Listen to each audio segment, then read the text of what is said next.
Ito na siguro ang kakaibang lechon na gagawin namin dahil hindi lang basta ito lutong lechon. Nilechon namin ito gamit ang napakalaking lata ng sardinas. Fire in the hole!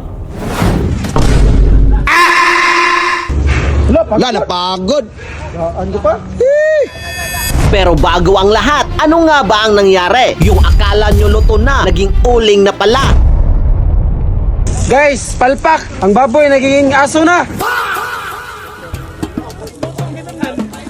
Ito yung mga behind the scenes kung paano kami naglechon gamit ang lata ng sardinas. Oo, tama ang narinig nyo. Literal, na lata talaga ng sardinas. Diba? Kakaiba. Ginawa lang naman ito ni Beatmaster para sa content niya.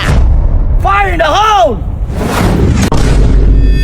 Alam nyo ba nung in-upload namin ito, samot-saring reaksyon ang aming natanggap kung bakit hindi na lang daw niluto namin ng maayos at ipinamigay. And for the record, bumili si Beatmaster ng 10 baboy para lechonin at ipamigay sa mga tao. Wala pa kayo magsunod ng panghatag, naghahanap kayo ng linya.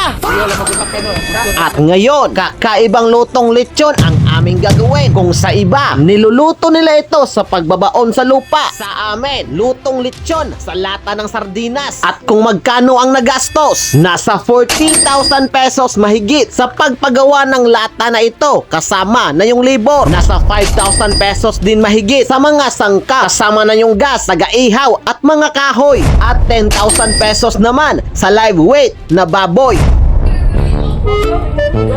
Ito yung isin dito with jam. Kata ini utong baboy bay. At ngayon, magsusunog kami na nasa mahigit 55,000 pesos para sa content na ito. Iisa lang ang nasa isip namin. Di bale na yung malaking gastos basta't makakain lang ng lechong baboy. Fire in the hole! Alam mo, buto na ba na bay? Bay, di na buto ang baril bay? Aminado kaming lahat na kahit isa sa amin ay hindi pa nasubukan na magluto nito. Kaya ito yung problema. Wala kaming alam. Tamang, tansyahan na lang talaga. Hindi din namin masilip kung luto na ba kasi sobrang init. May nagsabi na luto na. May nagsabi din na hilaw pa. Kaya yung estimated na 2 oras, naging 4 na oras. I-check natin kung luto na ba?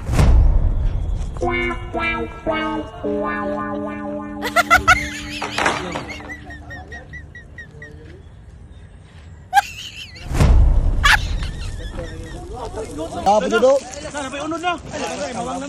Makaon ng kuwaya na anak. Marinit mo ng kuwaya sa mga. Eh!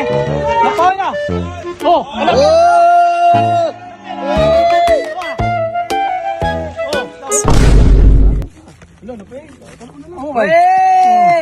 Hindi lubos namin akalain na naging oling yung nilitsyon namin. Yung nasa isip nyo na masarap na ulam na sana ay napunta pa sa daing.